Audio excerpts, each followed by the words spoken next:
Hello बच्चों, कैसे हो आप सब। तो ये इलेक्ट्रिसिटी का लेक्चर नंबर 5 और इसका टॉपिक है resistor in series and resistor in parallel. तो चलो स्टार्ट करते हैं बच्चों। हमें पता है इलेक्ट्रिक करंट क्या होता है, flow of charge, potential difference के कारण चार्ज फ्लो होता है, ठीक है। और रेसिस्टेंस क्या होता है, किसी भी कंडक्टर में चार्ज को फ्लो होने में जो प्रॉब्लम आती है, जो रुकावटें आती है, उसे हम कहते हैं रेसिस्टेंस। तो मान लो ये एक वायर है जिसका रेसिस्टेंस काफ़ी ज़्यादा हाई है, तो उसी को हम कहते हैं रेसिस्टर, ठीक है। तो ये रेसिस्टर बन जाएगा, ठीक है। तो किसी भी सर्किट में हम रेसिस्टर को दो तरीके से जोड़ सकते हैं, एक सीरीज में और एक पैरेलल में, ठीक है। पहले सीरीज की बात करेंगे फिर पैरेलल की। तो सीरीज में क्या, अगर हम सभी रेसिस्टर को अगर मैं एक ही लाइन में जोड़ दूं तो ये बन गया हमारा सीरीज कॉम्बिनेशन, ठीक है। ये बन गया हमारा सीरीज कॉम्बिनेशन। तो हमें क्या करना है, हमें इस सर्किट का टोटल रेसिस्टेंस निकालना है। हमें इस सर्किट का टोटल रेसिस्टेंस निकालना है। अभी देखो कैसे निकालते हैं। तो बैटरी का ये वाला एंड नेगेटिव और ये वाला पॉजिटिव, क्योंकि छोटे वाला डंडा है तो ये नेगेटिव और ये बड़े वाला डंडा है तो ये पॉजिटिव साइन, ठीक है। तो करंट की डायरेक्शन क्या होती है, पॉजिटिव टू नेगेटिव। तो इसमें करंट कैसे फ्लो करेगा, इस डायरेक्शन में फ्लो करेगा, ठीक है। मान लो यहाँ करंट आई है, ठीक है, तो यहाँ भी करंट आई होगा, यहाँ भी आई होगा। अच्छा, इसको क्रॉस करने के बाद भी क्या करंट आई ही होगा, हाँ करंट आई होगा। यहाँ भी आई करंट मिलेगा, यहाँ भी और यहाँ भी, ठीक है। हमें पूरे सर्किट में इलेक्ट्रिक करंट सेम मिलेगा। क्यों, इसका रीज़न बताऊंगा, लेकिन पहले लिखो in series combination current remains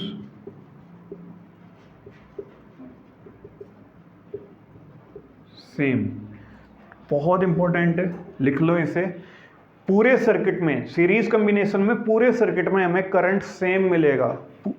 चाहे कहीं भी चेक कर लो, चाहे यहाँ चेक कर लो, यहाँ चेक कर लो, यहाँ चेक कर लो। इसका रीज़न क्या है, सुनो इसका रीज़न। मान लो ये एक पाइप है, ठीक है, जिसमें से वाटर फ्लो कर रहा है, ठीक है। वाटर यहाँ से एंटर कर रहा है और यहाँ से एग्जिट ले रहा है, ठीक है। मैं कह रहा हूं जितना पानी यहां से एंटर कर रहा है उतना ही यहां से बाहर निकल रहा है, यही तो होगा। नहीं, देखो जितना पानी यहां से एंटर कर रहा है अगर उतना ही बाहर नहीं निकला तो पानी कहां गया, मतलब बीच में इकट्ठा हो रहा है कहीं, ठीक है। अगर पानी बीच में ऐसे इकट्ठा होता गया तो ये पाइप एक टाइम पे फट जाएगा। फटेगा या नहीं फटेगा भाई, यहां से पानी ज़्यादा जा रहा है, यहां से कम निकल रहा है, ठीक है। तो इसका मतलब पानी कहीं बीच में स्टोर हो रहा है पाइप के अंदर, और अगर पानी ऐसे ही स्टोर होता गया तो पाइप फट जाएगा। लेकिन ऐसा तो रियलिटी में होता नहीं। तो इसीलिए जितना पानी इस पाइप में यहाँ से एंटर करेगा उतना ही पानी यहाँ से एग्जिट करेगा, ठीक है, उतना ही पानी यहाँ से बाहर निकलेगा। अब इसी को मान लो इलेक्ट्रिक वायर, ठीक है।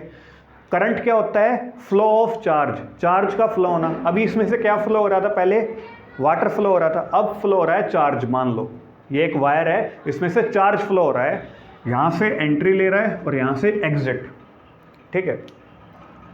तो जितना चार्ज यहाँ से अंदर गया उतना ही चार्ज तो यहाँ से बाहर निकलेगा। अगर ऐसा नहीं होगा तो इसका मतलब चार्ज कहीं बीच में इकट्ठा हो रहा है, लेकिन ऐसा नहीं होता बच्चों। जितना चार्ज अंदर आएगा उतना ही बाहर जाएगा। अगर चार्ज कहीं बीच में स्टोर होने लग गया तो एक टाइम पे वायर फट जाएगा, लेकिन ऐसा नहीं होता। तो जितना चार्ज अंदर जाएगा उतना ही बाहर आएगा। तो समझ गए होंगे कि तो जितना चार्ज यहाँ से अंदर जाएगा उतना ही यहाँ से बाहर आएगा, जितना यहाँ से अंदर उतना ही बाहर आएगा, जितना अंदर गया उतना ही बाहर आएगा। इसीलिए पूरे सर्किट में इलेक्ट्रिक करंट सेम रहता है सीरीज कॉम्बिनेशन में, ठीक है। अब देखो ये तीनों अलग अलग रेसिस्टर है, तीनों का रेसिस्टेंस अलग अलग है। इसका रेसिस्टेंस मान लो R1 है, इसका R2 और इसका R3, ठीक है। पोटेंशियल चेक करते हैं हर एक रेसिस्टेंस में, पोटेंशियल डिफरेंस। हमने ओम्स लॉ पढ़ा था, उसमें पोटेंशियल डिफरेंस का फॉर्मूला क्या था? Current upon electric current into resistance V equal to IR। ये ओम्स लॉ था हमारा, ठीक है। अभी देखो ओम्स लॉ से चेक करो कि इस रेसिस्टर में आखिर कितना पोटेंशियल डिफरेंस है।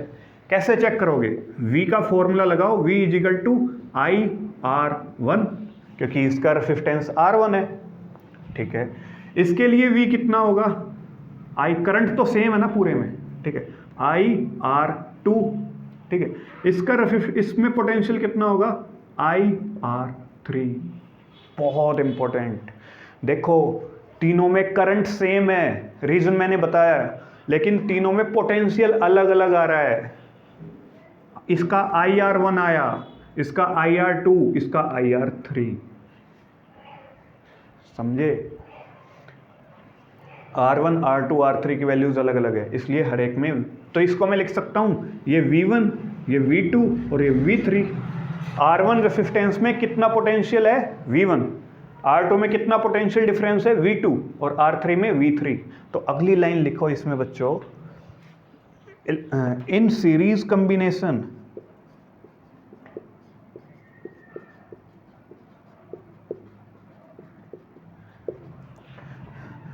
potential difference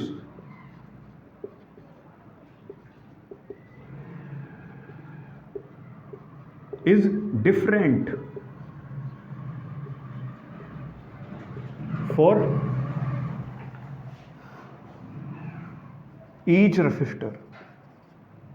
each resistor,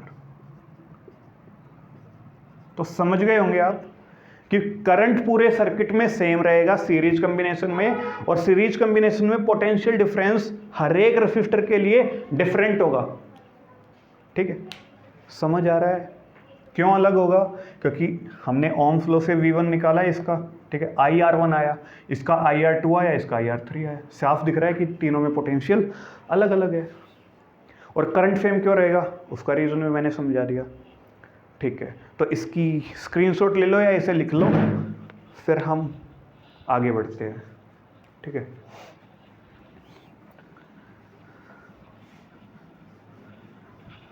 note down करते चलो तभी फायदा होगा, वरना कोई फायदा नहीं है। देखो इस पूरे सर्किट का पोटेंशियल कितना होगा? अगर मैं टोटल पोटेंशियल की बात करूं, पूरे सर्किट का पोटेंशियल कितना होगा? जितना इसमें पोटेंशियल है V1, जितना इसमें पोटेंशियल है V2, प्लस जितना इसमें पोटेंशियल है V3। पूरे सर्किट का पोटेंशियल यही होगा ना। पूरे सर्किट का पोटेंशियल क्या होगा? V1 plus V2 plus V3। जितना इसका पोटेंशियल, जितना इसका, तीनों को जोड़ दो, ठीक है। अच्छा V के लिए फॉर्मूला क्या होता है?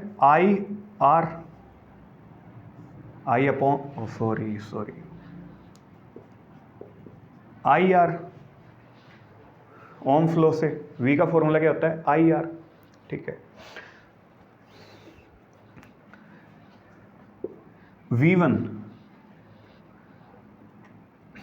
V1 कितना है? IR1। V2 की वैल्यू क्या है? IR2। और V3 के लिए वैल्यू क्या है? IR3, ठीक है। और टोटल पोटेंशियल क्या होगा? टोटल पोटेंशियल क्या होगा बच्चों? टोटल करंट अपॉन में टोटल करंट इनटू में टोटल रेसिस्टेंस। अगर मैं पूरे सर्किट के पोटेंशियल की बात करूं, टोटल पोटेंशियल की बात करूं, तो उसके लिए फॉर्मूला क्या होगा? करंट तो सेम ही है, इनटू में टोटल रेसिस्टेंस, क्योंकि हम पूरे सर्किट का पोटेंशियल निकाल रहे हैं, तो रेसिस्टेंस भी तो टोटल आएगा, ठीक है। तो क्या टोटल रेसिस्टेंस की जगह मैं लिख सकता हूं I इंटू आर टी, ठीक है। इसमें से I कॉमन ले लो, ये R1 plus R2 plus R3। इसमें ये RT क्या है? टोटल रेसिस्टेंस, ठीक है। ये I से I कट जाएगा, I यहाँ मल्टीप्लाई में, इधर आएगा डिवाइड में आ जाएगा, ठीक है। तो I से I कट गया, क्या बचा? Total resistance is equal to R1 plus R2 plus R3। यही हमें निकालना था, हमें इस सर्किट का टोटल रेसिस्टेंस निकालना था। तो बस R1 plus R2 plus R3 तीनों को जोड़ दो, सिंपली जोड़ दो तीनों को बस। तो कहोगे सर इसमें कौन सी बड़ी बात हुई, ये तो हम ऐसे ही नहीं जोड़ देते, इतना कुछ करने की ज़रूरत क्या थी। अभी पैरेलल कॉम्बिनेशन में देखना तो आपको समझ आ गया मैंने क्या करा। एक बार देखो, पूरे सर्किट में करंट सेम है, इसमें भी करंट I है, मान ले पूरे सर्किट में करंट I है, तो इसमें भी I है, इसका रेसिस्टेंस R1 है, तो V1 इसके लिए IR1 आ गया। इसमें करंट I है, रेसिस्टेंस R2 है, तो V2 इसके लिए क्या आ गया IR2, इसका V3 IR3। ठीक है, पूरे सर्किट का पोटेंशियल कितना मान लिया हमने V। ठीक है, तो ये कैसे निकलेगा, करंट इनटू टोटल रेसिस्टेंस, क्योंकि V का फॉर्मूला ये तो होता है I इंटू R।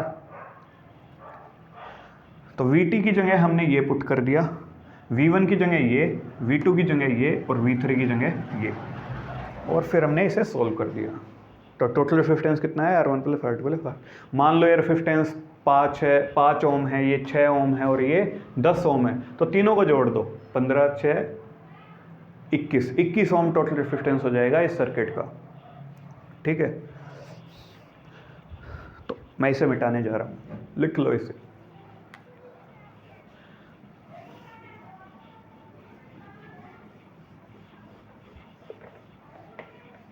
तो शायद आप ये समझ गए कि सीरीज कॉम्बिनेशन में करंट सेम होता है पूरे सर्किट में और पोटेंशियल डिफरेंस अलग अलग।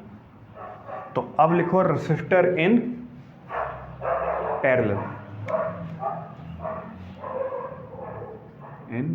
Parallel combination.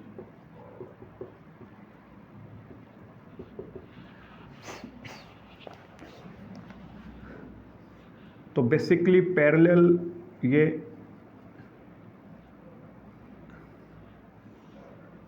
ऐसे कनेक्ट होंगे,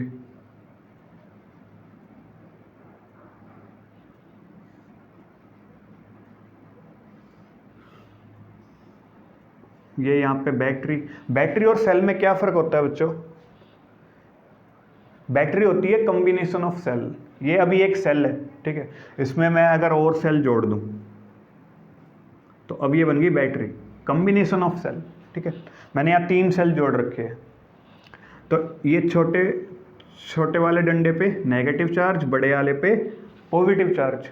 ठीक है, ये अपना R1 रेसिस्टर, ये R2 और ये R3। इस रेसिस्टर का रेसिस्टेंस R1 है, इसका R2 और इसका R3। चलो अब देखो बच्चों, इलेक्ट्रिक करंट बिना पोटेंशियल डिफरेंस के तो फ्लो होगा ही नहीं, इस पे मैं बात कर चुका हूँ पोटेंशियल डिफरेंस वाले वीडियो में, वो जरूर देखना। तो मान लो इसका पोटेंशियल, हमने जो ये बैटरी कनेक्ट करी, बैटरी क्या देती है सर्किट को, पोटेंशियल डिफरेंस क्रिएट करके देती है।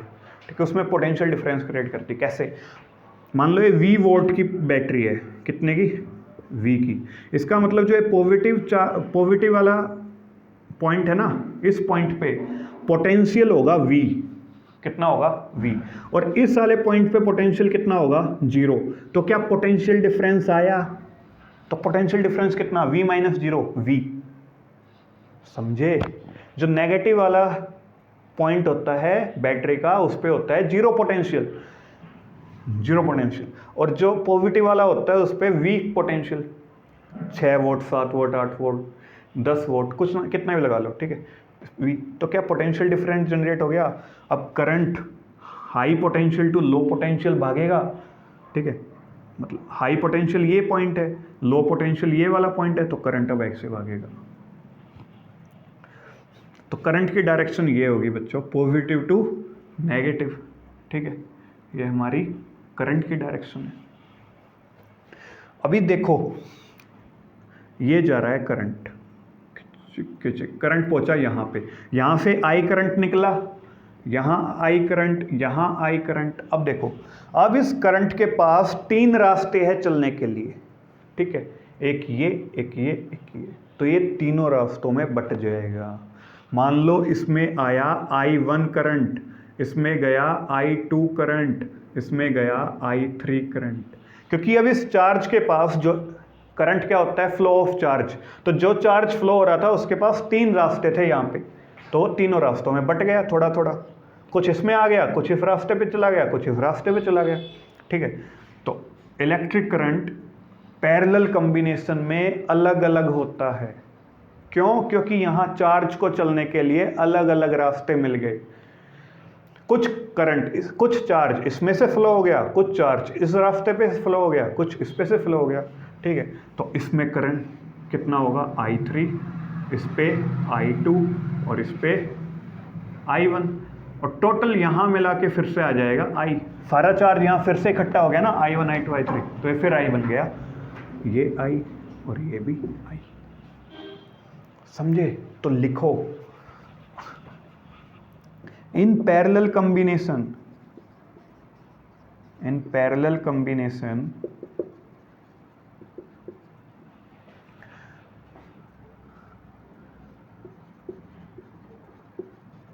electric current is different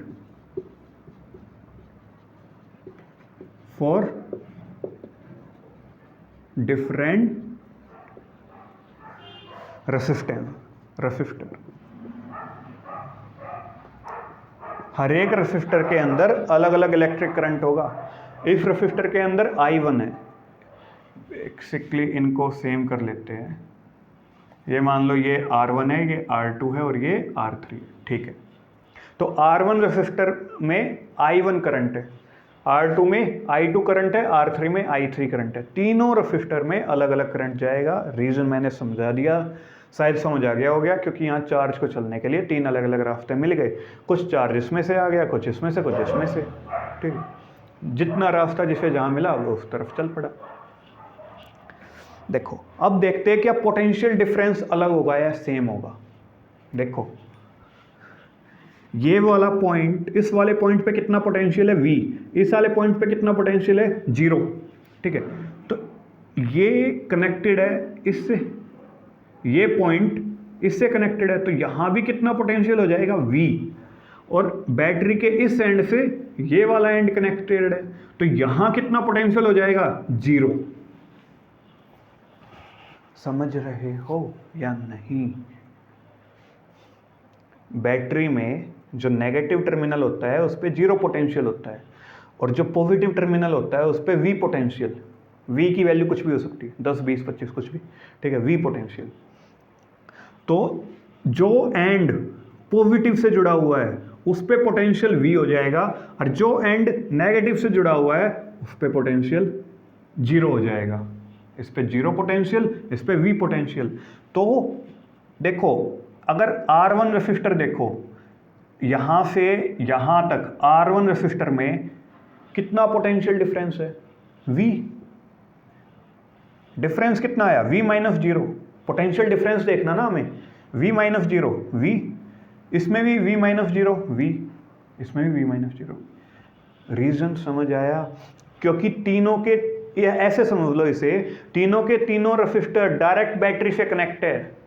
किससे कनेक्ट है? बैटरी से, इसलिए तीनों में पोटेंशियल सेम रहेगी। और जब हम सीरीज कॉम्बिनेशन में थे तो बैटरी मान लो ये थी अपनी, ठीक है, ये पॉजिटिव ये नेगेटिव, ये वाला सीधा बैटरी से कनेक्ट था पॉजिटिव से, लेकिन ये वाला नेगेटिव से कनेक्ट था। ठीक है, ये डायरेक्ट पॉजिटिव से कनेक्ट नहीं था।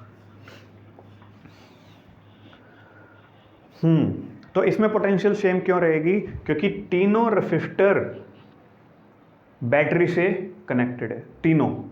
ठीक है, ये भी डायरेक्ट इससे कनेक्ट है, ये वाला भी डायरेक्ट इससे कनेक्ट है, ये वाला भी डायरेक्ट इससे कनेक्ट है। सीरीज में ऐसा नहीं था, इसीलिए in parallel combination potential difference is same in circuit, same for different resistor। ठीक है, लिख लो इन 2 पॉइंटों को, बहुत इंपॉर्टेंट है। अब देखो, इसमें ये I1 करंट कितना निकलेगा, I1, अगर मैं यहाँ चलो पहले मैं इसे साफ कर देता हूँ।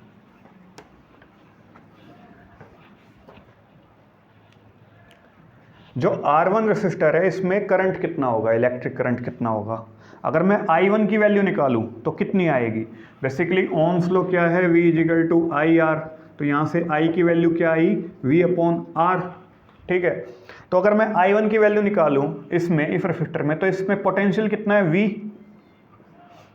और रेसिस्टर कितना R1। ये बात समझना बच्चों, तीनों रेसिस्टर बैटरी से डायरेक्ट कनेक्ट है। ठीक है, इसलिए इनमें पोटेंशियल सेम है, इसमें चेंज नहीं होगा। V upon R1, I2 equal to V R2 में कितना होगा, V अपॉन R2, और I3 करंट कितना होगा, पोटेंशियल कितना है इसमें, V सेम रहेगा तीनों में। ठीक है, और रेसिस्टर कितना है, रेसिस्टेंस कितना है, R3। ठीक है, अगर मैं टोटल करंट की बात करूं, टोटल करंट कितना होगा बच्चों, जितना करंट इसमें है, जितना इसमें, जितना इसमें, तीनों को जोड़ दो, I1 plus I2 plus I3। ठीक है, I क्या है, टोटल करंट। टोटल करंट कैसे निकलेगा, पोटेंशियल अपॉन में टोटल रेसिस्टेंस, समझे, इजिकल टू I1 की वैल्यू क्या आई, V अपॉन R1, I2 की V upon R2 plus I3 की V अपॉन R3। ठीक है, तो यहां से V कॉमन ले लो, V upon RT equal to V common ले लूँगा, अंदर बचेगा 1/R1 plus 1/R2 plus 1/R3। V यहाँ पे मल्टीप्लाई में, नीचे आएगा डिवाइड में, तो V से V कट जाएगा, तो V से V कट गया। तो क्या आया, ये आया 1/RT is equal to 1/R1 plus 1/R2 plus 1/R3। अगर रेसिस्टर्स को हमने पैरेलली कनेक्ट करा है और हमें इसमें टोटल रेसिस्टेंस निकालना हो इस सर्किट का, तो वो कैसे निकलेगा, टोटल रेसिस्टेंस कैसे निकलेगा, ऐसे, इस फॉर्मूले से। ठीक है, लिख लो इसे जल्दी से, 1 2 3 लिख लिया। समझ आया, एक बार समझो मैंने क्या किया। देखो तीनों में पोटेंशियल सेम है क्योंकि तीनों डायरेक्ट बैटरी से कनेक्ट है। ठीक है, इसका पोटेंशियल V, इसका रेसिस्टेंस R1, तो I1 कितना आएगा, V अपॉन R1, इसका पोटेंशियल V, रेसिस्टेंस R2, तो I2 कितना आएगा, V अपॉन R2, इसका पोटेंशियल कितना है, V सेम है तीनों में, रेसिस्टेंस कितना है, R3, तो इसमें I3 कितना आ जाएगा, V अपॉन R3। ठीक है, यही हमने ये किया। अब टोटल करंट किसके बराबर होगा, वोल्टेज अपॉन टोटल रेसिस्टेंस, पूरा current, total current, V upon total resistance. I1 की वैल्यू और I2 की और I3 की वैल्यूज हमने पुट कर दी, इसे सॉल्व कर दिया, ये आया। ठीक है, तो इसमें एक छोटा सा एग्जांपल देखो। मान लो ये R1 की वैल्यू 2 ओम है, R3 की 3 ओम है और R2 की 4 ओम है। ठीक है, तो बताओ टोटल रेसिस्टेंस कितना होगा, ये पैरेलली कनेक्ट है, यही है। इस R1 की वैल्यू कितनी, 2 ओम, R2 की वैल्यू 4 ओम और R3 की 3 ओम। ठीक है, तो टोटल रेसिस्टेंस कितना आएगा, इस फॉर्मूले में वैल्यू पुट कर दो। R1 कितना है, 1/2, R2 कितना है, 1/4, R3 कितना है, 1/3। एलसीएम लो, क्या आएगा, 12, 6 प्लस 3 प्लस 4, 13/12, ये आया 1/RT, 1/RT आया 13/12। ठीक है, टोटल रेसिस्टेंस नहीं आया। इसका रेसिप्रोकल करो, RT कितना आया, 12/13 ओम, तो पूरे सर्किट का रेसिस्टेंस कितना आया, टोटल रेसिस्टेंस कितना आया इस सर्किट का, 12/13। बेसिकली इस पे न्यूमेरिकल के ऊपर एक सेपरेट वीडियो आएगी, नेक्स्ट वीडियो इसी पे होंगी, इनके न्यूमेरिकल्स पे। ठीक है, रेसिस्टेंस के ऊपर भी और ये कॉम्बिनेशन के ऊपर भी, उसमें दोनों न्यूमेरिकल लेंगे। तो इस वीडियो में इतना ही, शायद आपको समझ आया हो, और अगर कोई डाउट है तो कमेंट में आप पूछ सकते हो कि सर मेरा ये डाउट है, तो मैं कोशिश करूँगा कि मैं उसे क्लियर कर सकूँ। Thank you, all the best.